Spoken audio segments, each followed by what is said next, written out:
holy crap, how is it October already? This year has just kind of flown by, and I have no idea where September went. And October really doesn't look like it's going to be slowing down any. If I was a planning ahead kind of person, then I'd have a bunch of Halloween type episodes and stuff ready to go.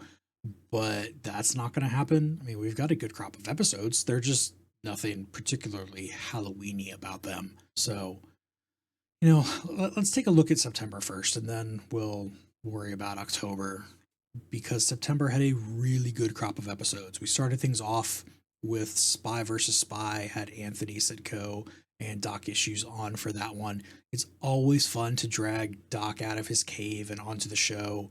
And, Anthony's great too. He's just easier to get a hold of. And because of some communication problems, we kind of use this as an episode to take another look at the NES version of Spy vs. Spy. As you heard in the show, or if you haven't heard it in the show, you're probably going to want to hear now that I'm telling you about it. Anthony thought that we were looking at that NES one. I'm going to take the full blame for that. It was probably my fault anyway, and if it wasn't, then I will just take the blame for it anyway, because I love both of those guys, so I'm willing to take the blame for that one. But the NES game and this 2005 Xbox and PS2 game are pretty similar in how they go about everything anyway, so it kind of takes care of itself, and we're fine. Next up, we had Ultimate Spider-Man with Derek B. Gale and Doug Fink from Walloping Web Snappers, both of them from a bunch of other things too. Go check out the show notes for both of those to get all those links, because there's a lot of them. But Walloping Web Snappers is the one that was important here. Spider-Man games are always a popular pick, and so I knew I had to get somebody good for this one. And you might think I cheated because I didn't get somebody good. I got a couple of good people for it. They are both great. I still think that I did the job well enough. I think it's overachieving and not cheating. Take that as you will. But, as of right now, too, this is the only time we're really looking at the Ultimate Universe. So this is one that I knew I had to get somebody good for. Maybe the current, as I'm recording this, Ultimate Comics will get their own specific games for it. But, as of now, this is it. And that's a different Ultimate Universe anyway. So, this is still going to be the only one where we're explicitly looking at that Ultimate Universe. Next up, we had Asterix and Obelix Kick Buttocks, or if you are in some regions of the world, XXL, with Chase Pangburn. I hope I'm saying that with enough enthusiasm there, because there is canonically an exclamation point after the Chase part of Chase's name. And I'm not going to be able to put as much enthusiasm into it as it deserves for the rest of this, because it is late, and I'm recording this late, as you know, because you're seeing it late, and I'm sleepy. So, yeah. Also, I'm completely trying not to break right now, because I just realized that if you read the website for Chase's name wrong, it says Cha sexclamation point. And I just think that's hilarious. Anyway, it's really cool to have somebody who is actively working on the comic come here and be on the show. And Paper Cuts really stepped up to the plate and hooked me up with somebody good. I love seeing how the sausage gets made. And if you're somebody who misses those old Creator Talk episodes that I used to do, this is a great one for you to come back and look at, because we spent a lot of time looking specifically at how Asterix gets put together for all of this. And it's great. And, Chase would have been a great episode guest anyway, even if he wasn't working on it. But the fact that he was gave it that little extra something on this one. Yeah, I'm going to try to get him back on the show for something, because it was great. Rounding out the month, we had Disney's PK Out of the Shadows with S. Johansson from Fiction Addiction. Things got a little bit crazy on this one. So it started off crazy because I asked Ash to be a guest based off of a 7-year-old video, because I was looking around and it was the best thing I found looking at this game, where somebody actually knew about the comics that were going on with it. Like, I saw some equally good just game review videos and stuff, but Esh was really the only one that came around and had a good video anyway, but also knew about the comics that it was based on. So obviously, I go in there and I say, hey, I realized this video was like 7 years old. You want to come on the show anyway and kind of take another look at it. Normally, I kind of hesitate to do that with people when they're more recent because, yes, can you like completely redo your video here on my show? I think it's cheap and stupid, but 7 years later, yeah, take another look. It's kind of fresh. But then the Evronians, who are the bad guys, villains in the thing, came and kind of messed with his audio file. It's the only thing I could think of because I have no idea what happened. And, I put it out anyway because I think it's still a really good listen. And the download numbers reflect it. I mean, people kept getting it. So unless I was getting hate downloads because people kept saying, hey, listen to what this idiot put out, I mean, just go listen to it. It's a fun episode. So a little bit of behind the scenes here. I've had a decent number of people comment lately on how many episodes I have recorded and scheduled to record and everything like that. It's just kind of the way that things work around here. I mean, when the show started, it was just me. And then I picked up old co-host Sean for like 6 or 7 episodes, somewhere in there, if I'm remembering right. I wasn't planning on telling a number, but so I didn't look it up beforehand. And I'm not going to look it up now because I'm trying to do this all in one continuous take because I am a masochist, I guess. But the main reason I have guests on the show really at all is because on some Facebook thread, we were talking about like pain points in podcasting or what you're doing with your podcast that week or something. And I just said something about how I had to record an episode on the Silver Surfer game for NES and wasn't really looking forward to it because I didn't know much about Silver Surfer. And I didn't know much about the game, just that it's an LJN game, so it kind of has that NES LJN stigma on it. And, I don't know anything. Why do I get to go talk about this game and everything? And then somebody saw it and said, hey, I'll come be a guest on it. So, they came to be a guest, and that turned out pretty well. I mean, I will admit, I was kind of a over-trusting, overconfident dummy there. Didn't check out their stuff at all. It was completely like, oh, you made a comment on Facebook? All right, cool. Come on the show. And, it worked out really well. I have no regrets doing it at all. I just got really lucky that it was somebody that was a good guest. And the idea just kind of exploded from there. Wrangling all these guests is hard. I'm working around someone else's schedule for a one-time appearance, so I can't be flexible. Or rather, I have to be flexible in my schedule. I can't go in there and get into a flow with anybody because even if it's somebody like Carrington, who's been on the show 7, 8, 9, 10 times, something like that, he's not on the show consistently. Nobody is really on the show consistently except for me. So, unless I just happen to record a couple episodes real close with somebody, which I've done before, I can't get into any kind of flow with them. And even then, it's just a flow for the second episode. So, week after week, putting out something where I have had to figure out how I can work with somebody else. And that is a lot of why I have repeat guests here on the show.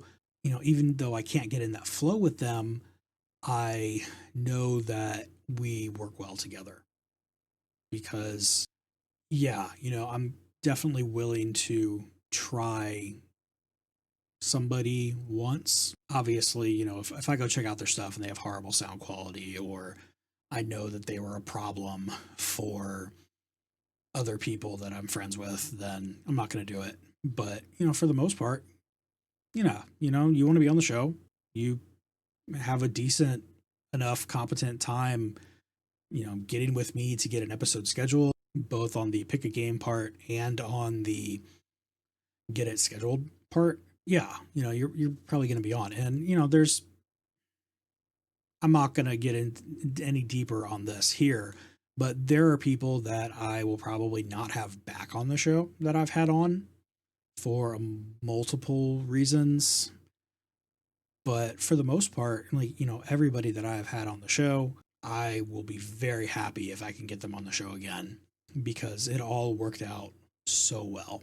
So I actually do need to look this up real quick because I have my numbers are in here from when I was originally recording this last week. But as of writing this, I have episodes recorded, and no, that's what it was before. As of writing this, I have 12 episodes recorded and ready to go through that editing process. 9 more episodes that have a date scheduled to record, and 11 episodes that have a guest tied to them. That number is a little misleading on the last one because some of them are episodes that I know I won't get to for years. They're just kind of penciled in so they can have first crack at it when I get around to that one. Some episodes that I'm kind of just filing away for either like an April Fool's month thing, or yeah, this doesn't really count, but if I get into a bind, I know I can get this person scheduled real quick, that kind of thing. But I mean, you're looking at, I mean, 20 episodes is like 3 or 4 months of stuff. And what's really making me think about this right now is I just recorded with Doug Fink looking at a Men in Black game. And, you know, the episode on Ultimate Spider Man that y'all just heard last month was recorded in July. And he was telling me how impressive it was that they recorded that episode in July, and it was very early July, if I remember right, like within those first few days of July. And not only did it not air until September, there were constant episodes coming out. So it's not like I just didn't put out episodes for a while and then there was theirs. It was the full slate of things. And I know there were 1 or 2 episodes that I recorded after that one with Doug and Derek, but came out before. But I mean, for the most part, it's just the backlog. And you know, I've been in times where I had to scramble for somebody. I don't like doing that, but I also like knowing that this episode that I have recorded with somebody right now, I like having an idea of when it's going to be able to come out. So I'm probably going to shut down recording for the rest of the year.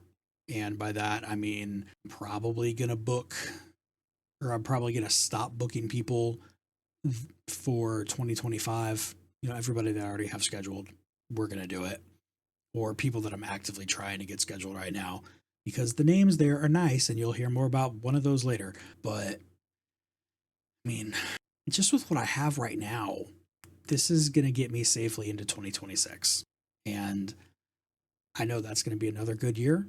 It's just with some of the people that I know I've already told that I don't even want to think about scheduling with them before January. You know, it's going to be some good guests coming up.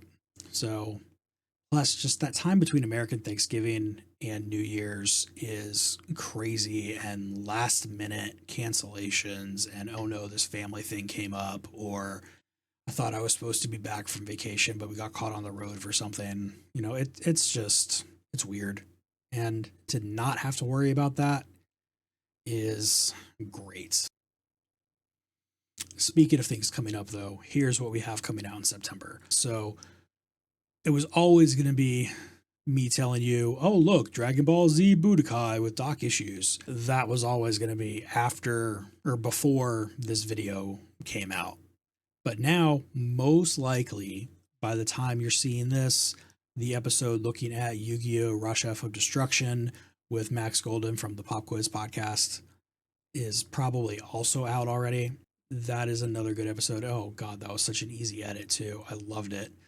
Coming up next, as of when I'm recording this, is Digimon Digital Card Battle with Gar Sahoni Atkins. That's going to be another real fun one, taking a slightly different angle in looking at Digimon just because of the background that they have there. It's going to be great. And we are ending the month with Ultimate Muscle Legends versus New Generation with Serpy Matt, but also kind of the Game Boy Advance game. Yeah, that one will make a lot more sense when you listen to the episode. And it's okay. It's fine. I know that there's already an Ultimate Muscle Legends versus New Generation episode out there. I don't know what I'll do with the naming. I mean, I'll name it something different, better. I don't know, but it's a good episode, and Matt is great. So it's really fun. We had a question last time where I was asking y'all, which of my older episodes that I did all by myself should I go back and look at again? Which actually was as many as I thought, because either I have kind of looked at them again, or it's just weird. And I thought that I did more solo episodes, but the overwhelming majority of people said that they really want me to go back and look at that NES game, Uncanny X-Men. Yes, it's an LJN game. Yes, it's an NES game. It's going to be really, really hard to figure out who I should get on for that one, except it's not, because I'm in the process of getting somebody really good for that one. I'm not going to tell you who it is because they're not booked yet. So I want to make sure that the world doesn't implode or explode or anything like that. But it's going to be fun. You're going to love it, and you're going to know the name. I can, guarantee you that. I just made it sound like a horrible thing that somebody's twisting my arm to make happen, but it's really not. I was just trying really hard not to tell you who it was. I'm so excited. It's going to be fun. Doc's going to wet his pants again. All right, so let's check out what I'm recommending this time for something to read. One Piece. Seriously, just go back and read it. It's pirates and friendship and taking out the corrupt world government, and it's really playing into everything I want to read right now. And you don't have to watch thousands of episodes of the anime. Read at your own pace. Read 100 pages in a day. I think it's 100 pages in a day that Shonen Jump app, the Viz app, whichever one it is now, whatever they're calling themselves, will cut you off at and say, hey, guess what? You just can't read it anymore, which seems insane to me that they could even have a limit and they would have to worry about it. But, if you get through the story of One Piece without spending so much time hearing recaps, and it's great. Although, we're like 800 episodes into the anime, and I still enjoy watching it. So what am I going to do? As far as things to play, Bushido game. Wow. Bushido Blade. It has nothing to do with this podcast at all. Like, I'm never going to be able to twist this into coming on the podcast at all for anything. But for anybody who doesn't know, back on the PlayStation, like the original one, it is a realistic fighting game. Just a one-on-one arena fighter, like kind of 3D in the Donkey Kong Country sense, but it's realistic in the sense that you're using real weapons. You're just straight up humans in all of the game. And so because you're using real weapons with real human physics, you can just one-shot somebody. Like, there's no health bar. You just kind of go. You can cut off somebody's arm. You can stab a spear right through them. I can't stab a spear right through them because Kaylee has banned me from using the spear because she says that is cheap, and she doesn't like playing with me when I be cheap like that. And I like that she plays this with me. So I'm going to listen to her. But if you want to be cheap and just stab somebody with a spear from far away, do it, because you can. Something to watch. Night of the Living Cat. It's just so much fun. It's like if the zombie apocalypse was cats instead of zombies, and nobody can stop loving the cats because they're just so darn cute and they want to keep petting them, but they know that they can't. And so they shoot them with water guns to get them to run away, but they feel so bad about doing it that they throw treats toward them, and it's great. And at the end of every episode, they're trying to do the responsible thing and telling you difficult parts of taking care of a cat when you have a cat as a pet. And for the last episode, they come in there and it's like season 2, season 2, season 2, season 2. We want season 2. Getting season 2s are not as hard as you might think, or not as easy as you might think, because they're trying to just kind of will their way into season 2 happening. And it's great, and I love it. And you should watch it because it's really fun. And it's only like 12 episodes right now, so you can get in and watch the whole thing. And finally, something to listen to, Spawnography. Like, I don't even really read Spawn. Don't tell them I said that. But I don't.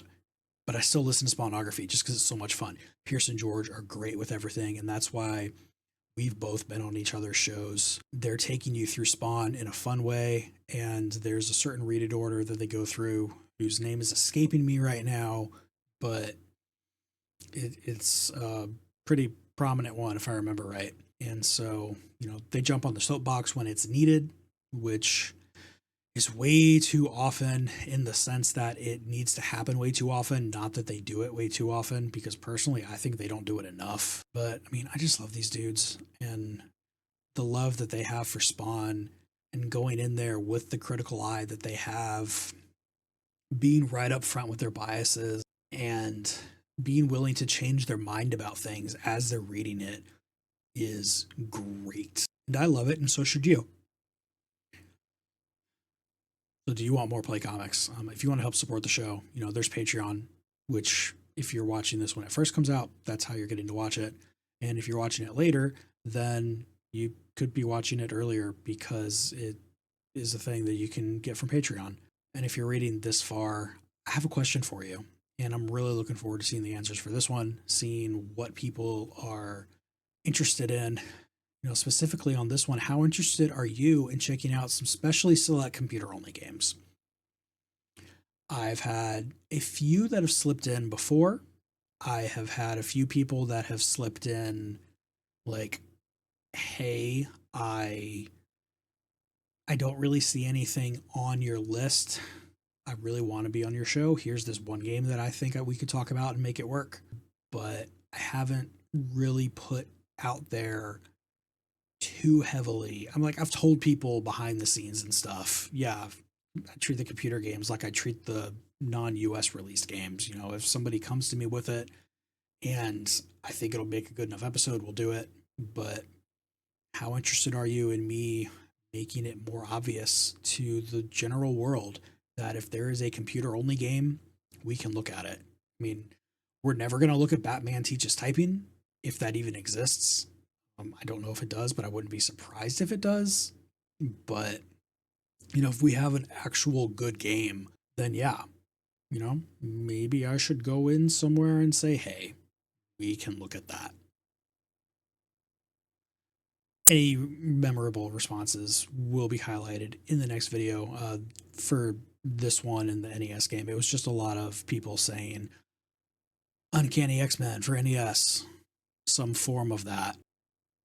So, I mean, I'm not going to throw that up on the screen because it's just a lot of people saying the same thing.